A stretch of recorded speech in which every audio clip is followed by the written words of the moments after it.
Hola amigos, bienvenidos a Es con Acento, yo soy Damaris. Después de una larga pausa en el canal, un largo descanso, algunos de ustedes se dieron cuenta y de hecho recibí mensajes de algunos de ustedes preguntándome si todo estaba bien, un poquito preocupados porque pues hacía ya varios meses que no ha habido recetas en el canal.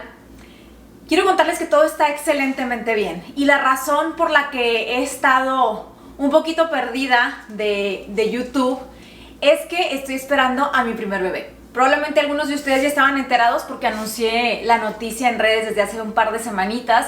Les agradezco infinitamente a todos los que dejaron buenos deseos, felicitaciones y mensajes bonitos. Mi esposo y yo estamos viviendo esto con mucha ilusión, con mucha felicidad y muchísimo agradecimiento. Y bueno, después de unos mesecitos de muchísimas náuseas, cansancio extremo, malestares que yo nunca me había imaginado, pues gracias a Dios ya en este segundo trimestre las cosas se están poniendo bastante mejor, ya tengo más energía, las náuseas se han disminuido muchísimo. Entonces yo espero a partir de hoy en la medida de lo posible retomar el canal, comenzar con más recetas. El día de hoy no les traigo una receta, sino un video con información importante, especialmente porque después de que yo anuncié mi embarazo en redes sociales, además de las felicitaciones y los buenos deseos, pues recibí muchísimas preguntas, pero como ustedes saben amigos, en este canal además de cocina hablamos muchísimo de endometriosis, que es una enfermedad que afecta a 1 de cada 10 mujeres. Si eres nuevo en el canal y quieres conocer mi historia con la endometriosis, te dejo el link aquí arriba, tengo varios videos informativos al respecto. Y bueno, después de haber compartido mi historia desde hace algunos años con ese tema, es natural que muchas chicas me estén contactando para preguntarme ¿qué onda? ¿Cómo lo lograste? ¿Cómo lograste un embarazo después de un caso tan severo de endometriosis? Entonces yo quiero aprovechar este espacio para responder a muchas de esas preguntas que me han estado llegando y que siguen llegando a través de mis diversas redes sociales, Instagram, Facebook, incluso en YouTube. Y quiero comenzar este video con un mensaje de esperanza, porque es esperanza pero también es estadística. La ciencia nos dice que la endometriosis no es sinónimo de infertilidad. El 60% de las mujeres con endometriosis se van a embarazar sin problema, sin necesidad de intervención, sin necesidad de tratamientos de fertilidad. Sin embargo, el otro 40% sí tendrá problemas para embarazarse y necesitará muchas veces técnicas de reproducción asistida, tratamientos de fertilidad, intervenciones, etc. Entonces, si tú estás viendo este video porque tienes un diagnóstico reciente de endometriosis y toda la vida te ha dado vueltas el tema o te han dicho, uy, no, con la endometriosis, quién sabe si vas a poder ser mamá, para el carro ahí, párale el carro a cualquiera que te diga eso, porque según la estadística es más probable que no tengas ningún problema para embarazarte a que sí lo tengas. Obviamente factores como la edad, estilo de vida, el nivel y el avance de la enfermedad van a impactar muchísimo en el resultado final. Pero de entrada hay razones para estar positiva, para estar optimista. Y voy a insistir con lo mismo, la endometriosis no es una condena de infertilidad. Puede provocar muchas otras cosas y es necesario atenderla e ir con un experto y darle seguimiento, porque como he dicho en otros videos, la endometriosis no es un problema de fertilidad, es una enfermedad sistémica que puede atacar diferentes órganos y de verdad puede afectar de manera terrible tu calidad de vida. Así que ojo ahí, tratamos la endometriosis no por un tema de fertilidad, de entrada la tratamos porque necesitamos estar sanas y merecemos estar sanas. Y si deseamos ser mamás, queremos ser mamás sanas y poder traer a nuestros bebés al mundo y cuidar de ellos estando fuertes y libres de dolor. Entonces no es de que, ay, tengo endometriosis, pero pues como no quiero ser mamá no importa. No, sí importa. Incluso tanto si quieres ser mamá como si no quieres ser mamá, es importantísimo darle un buen seguimiento y tener un buen tratamiento para la endometriosis porque está tu calidad de vida de por medio. Es importante tratar la endometriosis con un especialista, tener seguimiento correcto con alguien que sí sepa tratar la endometriosis. Porque como les he dicho innumerables veces, la endometriosis es una enfermedad seria que necesita un tratamiento experto, no el de cualquier ginecólogo general. Está nuestra salud, nuestra calidad de vida y también nuestra fertilidad de por medio. Dicho esto, vamos a pasar a los datos. Este video no tiene el objetivo de contarles el chisme. De pronto me han escrito y me han dicho, oye, cuéntanos cómo pasó, platícanos. Ese video quedará para otra ocasión. En este video lo que me interesa a mí es dar información importante que puede servir a cualquier mujer que tiene endometriosis y que se está cuestionando la idea de ser mamá, que está deseando ser mamá o que incluso está buscando ese objetivo sin poder lograrlo aún. Por eso quiero platicarles de las formas en las que la enfermedad puede provocar infertilidad o problemas de fertilidad. Porque incluso al ser endometriosis una enfermedad tan común pero tan poco estudiada, Hay médicos que te dirán que ni siquiera saben realmente por qué la endometriosis puede llegar a complicar el embarazarte.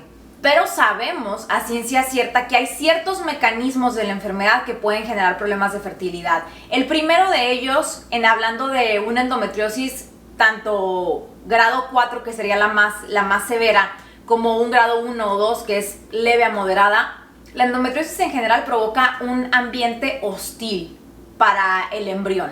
Es decir, si tu sistema reproductivo está en perfectas condiciones, tus trompas están permeables, tú ovulas regularmente, tu pareja tiene un buen conteo, considerando que logres que ese óvulo se encuentre con ese espermatozoide, el ambiente que genera la endometriosis es hostil para el embrión, para la implantación. La endometriosis, por el simple hecho de ser una enfermedad que provoca esa inflamación en la pelvis, puede hacer que el embrión no se implante o no progrese. Esto no ocurre en todos los casos, como les dije, 60% de las mujeres se van a embarazar sin ningún problema, pero hay otro 40% que sí, y tienes que, cuando estás dentro de ese 40%, tienes que buscar pues cuál es la razón para poder solucionarla. Es por eso que muchos estudios comprueban que la tasa de embarazo es bastante más alta en mujeres con endometriosis sintomática una vez que se hace una buena cirugía de escisión en manos de un experto. Porque al retirar la enfermedad se retiran de alguna manera los factores que generan esa inflamación y ese ambiente hostil para el embrión. Cuando la cirugía no está indicada, por la razón que sea, algunos médicos pueden llegar a proponer análogos de GnRH, que es decir, una menopausia inducida y transitoria, para de alguna manera calmar esa inflamación. Claro, los análogos de GnRH tienen muchísimos efectos secundarios, no deben de usarse por más de 3, 4 o máximo 6 meses. No curan la endometriosis, solo generan una mejoría transitoria y en temas de fertilidad pueden tener un uso. Pero en cuanto a temas de endometriosis, de curar y tratar la endometriosis, en mi opinión y la de muchos verdaderos expertos en el tema, médicos que se dedican a esto, los análogos de GnRH no tienen lugar en el tratamiento de la endometriosis como tal. En el tema de la fertilidad, quizás sí, especialmente cuando hay adenomiosis. La adenomiosis es la prima malvada o la hermana malvada de la endometriosis, que es endometriosis en el útero. Recordemos que la endometriosis no está dentro del útero, por lo tanto, cuando te dicen que quitarte la matriz o hacer una histerectomía es la solución, te están mintiendo. Eso es información desactualizada. El tema aquí es que en presencia de la adenomiosis también se pueden dar fallos de implantación y un ambiente particularmente hostil, porque estás hablando de que la endometriosis está en la matriz, en el útero, a lo que llamamos, como ya dije, adenomiosis. También este ambiente inflamatorio, este ambiente hormonal de pronto no muy controlado, puede provocar temas con la ovulación. Entonces, si tú no estás ovulando, difícilmente vas a conseguir embarazarte. Más adelante en el video les hablaré de un paso a paso de qué tendrías que hacer si tienes endometriosis y estás buscando un embarazo, cómo empezar, dónde empezar a investigar, qué estudios pedir, etc. Entonces, el siguiente punto sería el daño a la reserva ovárica. Cuando yo vi a mi especialista de fertilidad, él me mencionó que a los endometriomas en el mundo de la fertilidad les llaman los mataovarios. ¿Por qué? Los endometriomas son quistes de endometriosis en los ovarios. Y estos quistes generan un montón de inflamación, un montón de dolor, por supuesto, y van dañando la reserva ovárica. El problema más grande con los endometriomas es que la única forma de quitarlos es por medio de cirugía. Y cada vez que se hace una cirugía para retirar un endometrioma, lo que está ocurriendo es que se está dañando la reserva ovárica. Es súper importante que si tú vas a tener una cirugía de endometriosis con el objetivo de embarazarte y de mejorar tu calidad de vida, la tiene que hacer un experto y alguien verdaderamente bueno en tema quirúrgico, porque eso va a hacer la diferencia entre que te dejen el ovario lo más completo posible y retiren el quiste en su totalidad, pero siendo conservadores con el órgano, con el ovario, a los tantísimos casos que me llegan por medio de redes sociales de ginecólogos que simplemente cortan el ovario porque hay un endometrioma, lo cual está mal. Es inaceptable que en este siglo hagan que una mujer pierda un órgano reproductivo a causa de la endometriosis, que es una enfermedad benigna. Si tú estás con un ginecólogo que te dice, uy, no, te voy a tener que quitar ese ovario porque tiene un endometrioma, corre de ahí, huye de ahí. Hay expertos capacitados para trabajar de manera radical con la enfermedad, pero siendo conservadores con tus órganos, que es súper importante.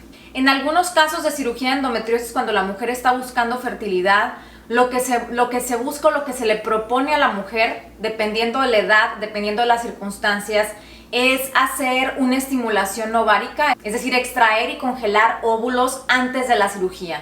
Porque sí puede pasar, sobre todo en casos más severos y más extremos, que a la hora de retirar el endometrioma, el daño que ya generó ese endometrioma durante años en ese ovario, pues sea prácticamente irreversible y la reserva ovárica esté muy comprometida.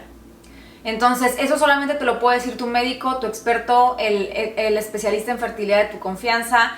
Y por eso es tan importante acudir a un equipo multidisciplinario cuando te tratas de endometriosis, porque así de esa manera, entre el especialista en fertilidad y el especialista en endometriosis, que son dos personas diferentes, pueden tomar la mejor decisión y hacerte la mejor propuesta para que puedas recuperar tu salud y preservar tu fertilidad. En mi caso, hace casi 5 años que tuve mi operación, hubo un especialista que me sugirió congelar óvulos cuando vivía en Alemania.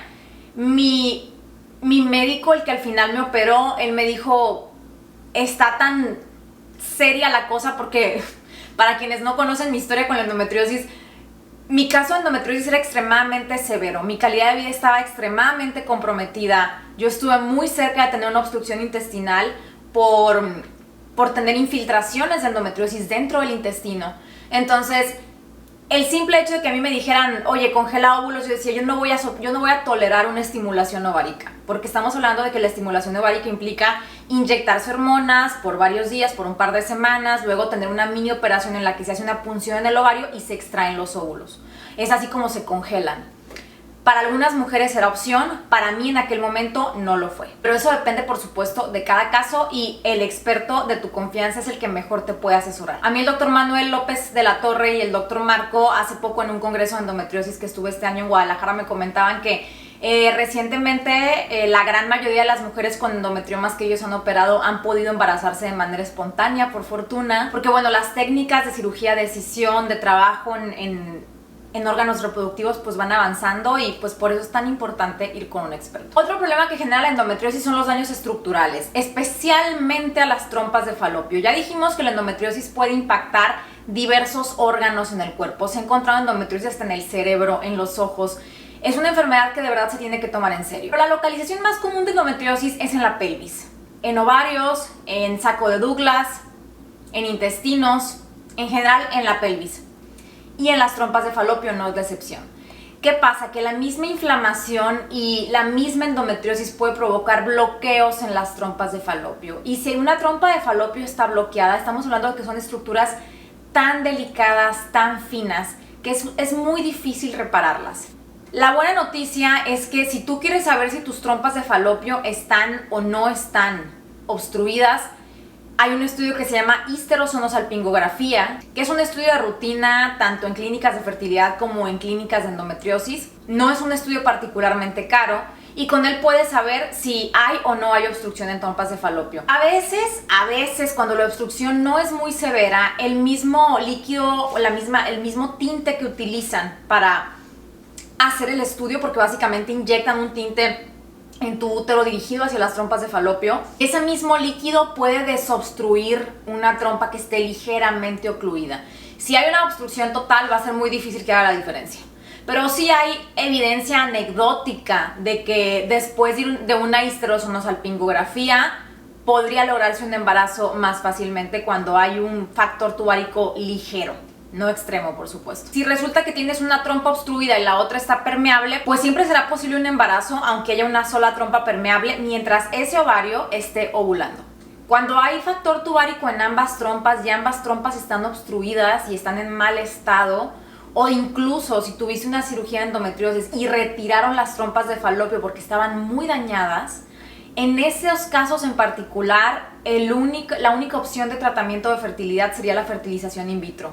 Porque lo que se hace en un in vitro es estimular los ovarios de la mujer, extraer esos óvulos por medio de una punción ovárica y posteriormente fecundarlos con el esperma de la pareja. Después se prepara el cuerpo de la mujer durante algunas semanas para recibir al embrión ya fecundado y esperar su implantación en un ambiente uterino lo más ideal y mejor posible. Digamos que de alguna manera con el in vitro Tú te saltas el proceso en el que el óvulo tiene que viajar a través de las trompas de Falopio para llegar al útero. Ahora que tienes un panorama más o menos claro de cómo la endometriosis puede impactar la fertilidad, de qué manera afecta la fertilidad, quiero hablarte de esos puntos o ese paso a paso que yo, después de haber vivido esta experiencia, recomiendo a la hora de buscar un bebé, ya sea después de tu cirugía de endometriosis o durante tu tratamiento de endometriosis. Mi consejo número 1 es que consigas un especialista en fertilidad que te escuche, que te dé confianza, que esté dispuesto a trabajar con tu caso en particular y a crear una estrategia individualizada para lograr ese embarazo. Tristemente, ya que uno pasa por un par de clínicas de fertilidad, se da cuenta de que son procesos muy automatizados y robotizados. No soy la única mujer que ha pasado por varias clínicas de fertilidad y se ha dado cuenta y ha tenido el sentimiento de que es un número más. Eso lo platicaba con las chicas que me encontraba de pronto en estas diversas clínicas que visité. Y para mí fue clave en este proceso en el que gracias a Dios logramos concebir este bebé. Fue clave tener un médico en el que yo pudiera confiar, que me escuchara, que yo le pudiera sacar todas mis preguntas e incluso hacer propuestas en los protocolos de tratamiento que estábamos usando y que él me dijera, sí, hay que hacer esto, eso es una buena idea, o sabes qué, esto que me estás recomendando que quieres tomar no tiene sentido que lo hagas. Obviamente tenemos que dejarnos guiar por el especialista, pero necesitamos ser inteligentes y escoger un especialista que nos dé confianza. Y no, el hecho de que tengan una clínica de fertilidad muy bonita y un diploma de la universidad de no sé dónde en su consultorio no significa que sea la persona correcta. En otra ocasión les platicaré el chisme completo y cómo fue todo el proceso, pero lo que les puedo adelantar es que no visité una sola clínica de fertilidad. Mi primer consejo es no firmes nada y no pases la tarjeta hasta que te encuentres con un médico con el que te sientas escuchada, que te sientas contenida y con quien te sientas en confianza, que digas, esta persona va a hacer todo lo posible por ayudarme, y lo puedo sentir así. La verdad es que en mi proceso me encontré con gente muy fría, con gente muy cuadrada, y es desconcertante porque de entrada estás en un ambiente, en una situación en la que obviamente nadie quiere estar, nadie quiere tener problemas de fertilidad, pero encontrarte gente a la que además le estás pagando un montón de dinero, porque los tratamientos de fertilidad, amigos, no son baratos. Entonces estar en una posición en la que dices, a ver, te estoy pagando un montón de dinero y no eres capaz ni siquiera de sentarte conmigo y explicarme ¿por qué me quieres cancelar este tratamiento? ¿Por qué quieres pasar al otro? O sea, solamente quieres que yo acate lo que tú me estás diciendo sin explicación alguna, de manera intransigente. Eso no funciona. Yo no estoy de acuerdo y creo que nadie tiene por qué permitirlo. Necesitas hacer equipo con la clínica de fertilidad, con el especialista con el que estás trabajando. Mi siguiente consejo es ir de menos a más. Es común que una pareja de 30 y pocos años, ya ni siquiera digamos edad avanzada, 30 y tantos años, va a una clínica de fertilidad buscando un embarazo después de un periodo de tiempo en el que se ha buscado y no se ha logrado, es común que lo primero que te ofrezcan es una fertilización in vitro. Pues claro, porque finalmente la fertilidad para muchos es un negocio y el in vitro es el tratamiento más caro de todos. Puede considerarse el de la más alta tecnología y habrá médicos que te digan, si lo que quieres es un embarazo rápido, esa es la manera. Sí, puede ser una forma muy viable para algunas mujeres de tener un embarazo rápido, pero no es la única. Y no significa que vaya a ser más o menos rápido que algunas otras opciones menos invasivas.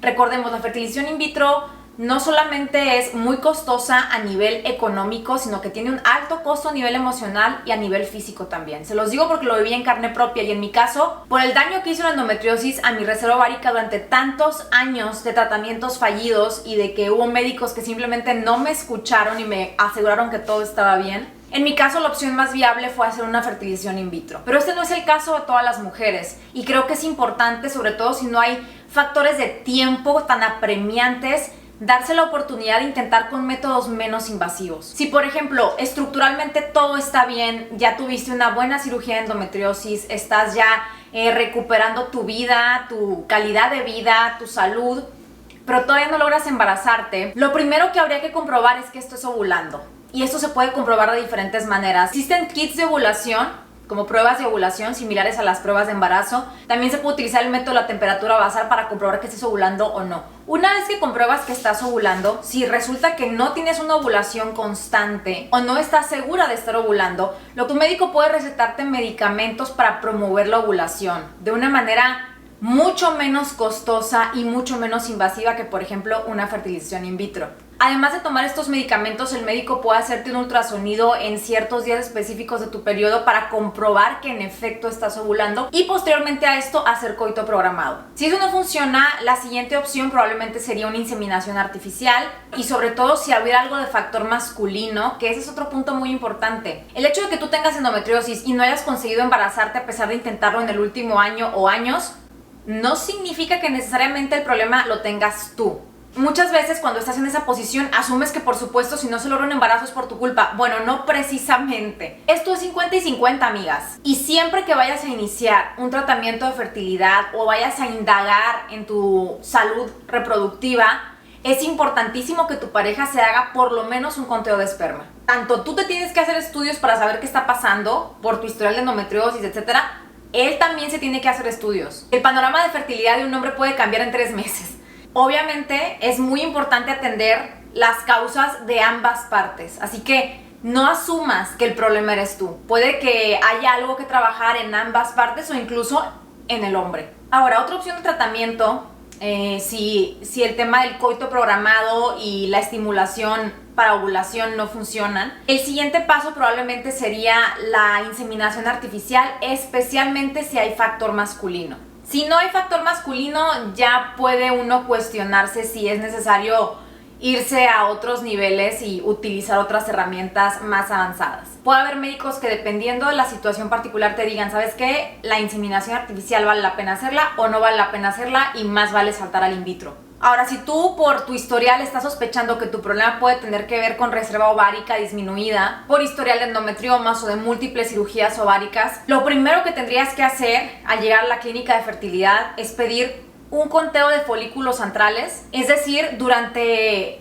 el inicio de tu periodo se hace un ultrasonido en el que se cuentan cuántos folículos tienes en cada ovario y pedir también un estudio de sangre que se llama hormona antimülleriana.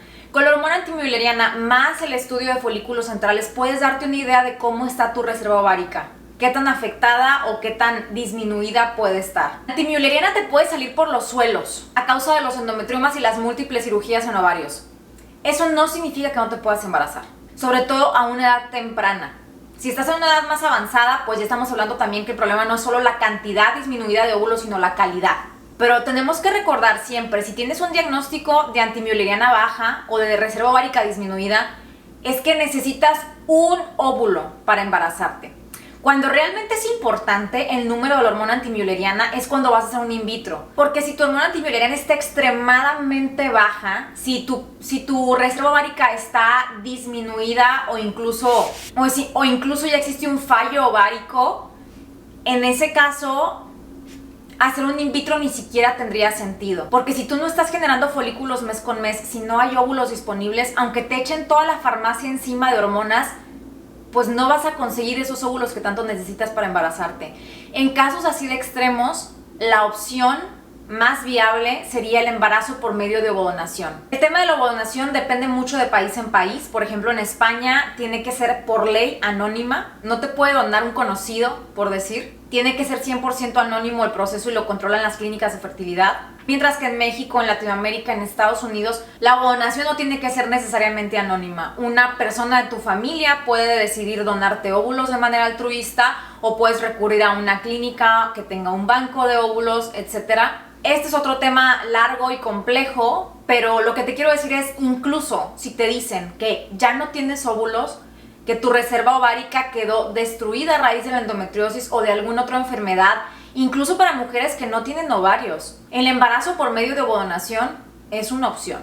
Ahora, supongamos que tú te haces el conteo antral de folículos y la antimülleriana y salen ni muy ni tan, sale medio baja la antimülleriana y el doctor te dice, uy, no, pues quién sabe si se pueda, no sé qué. Acuérdate, si tú tienes trompas permeables, si estás ovulando mes con mes, no importa que tu antimülleriana esté por los suelos, porque eso no necesariamente va a impedir que te embaraces.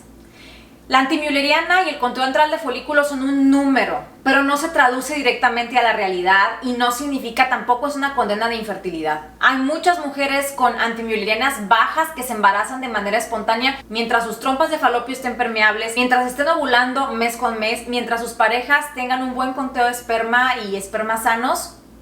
El embarazo es posible. Insisto, se necesita un solo óvulo para embarazarse.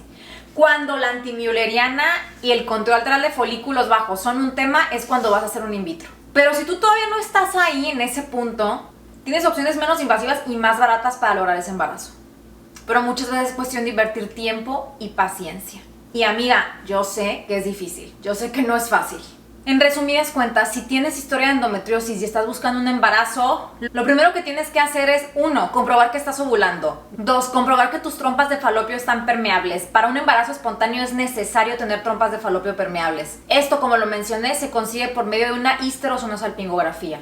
Un estudio de rutina en clínicas de fertilidad y en consultorios ginecológicos. 3. Después de estos 2 puntos, puede tener sentido hacer un conteo antral de folículos y un análisis de hormona antimülleriana para conocer cómo está el estado de tu reserva ovárica. Y 5, y no menos importante que todos los demás, tu pareja se tiene que hacer un conteo de esperma, sí o sí. Este trabajo es 50 y 50. Y por último, quiero cerrar este video diciendo que no estás sola. Si tú estás viendo este video y estás desesperada, como muchas hemos estado desesperadas, pasando por procesos de fertilidad, no eres la única. 1 de cada 6 parejas pasa por problemas de fertilidad. En el caso de la endometriosis, son 4 de cada 10 mujeres con endometriosis. Vivir un tema de fertilidad no te hace menos mujer, no te hace menos valiosa, y cualquier persona que te quiera hacer creer lo contrario es menos persona y menos ser humano. Tu valor no reside en cuántos óvulos tienes ni en la capacidad que tienes para embarazarte. Recuerda, hay muchas formas de maternar: la vía natural, la vía biológica, la vía de reproducción asistida, la adopción. Todas son formas igualmente válidas de maternar, y que nadie te haga pensar lo contrario. Te deseo todo lo mejor en este camino, que encuentres a las personas correctas para lograr ese sueño que tanto anhelas. Yo hoy por hoy le doy gracias a Dios y a la ciencia que estamos viviendo este milagro. Los procesos de fertilidad suelen ser largos, suelen ser complejos, suelen ser desgastantes, generan mucha ansiedad. Es importante, en la medida de lo posible, llevar acompañamiento terapéutico. Y tengo que decirlo, para mí fue sumamente importante, sobre todo en esta última transferencia con la que logramos este embarazo, sí, meterle toda la cabeza necesaria, hablar con mi doctor, proponer estrategias para ese protocolo de transferencia, para que en esta ocasión sí lográramos el embarazo. Pero después de eso, después de dedicarle tiempo, dedicarle cabeza, informarme, hacer las preguntas correctas, una vez tomadas las decisiones, poner lo que no está en mi control en manos de Dios. A mí eso me dio un montón de paz y decir: Señor, tú tienes el control. Tú nos pusiste en este camino, nos diste las oportunidades para llegar a este punto. Lo demás queda en tus manos. Yo ya no puedo hacer más. Lo dejo en tus manos y confío en ti. Y bueno, meses después, aquí estamos, esperando a este pequeño bebecito. Espero que este video les haya sido de utilidad. Les mando un beso muy grande. Deseo de corazón que pronto estén viviendo ese sueño. Y recuerda, la endometriosis no es sinónimo de infertilidad. Te mando un beso muy grande y nos vemos muy pronto en una nueva receta, un nuevo chisme, una nueva historia en Es con Acento. Bye.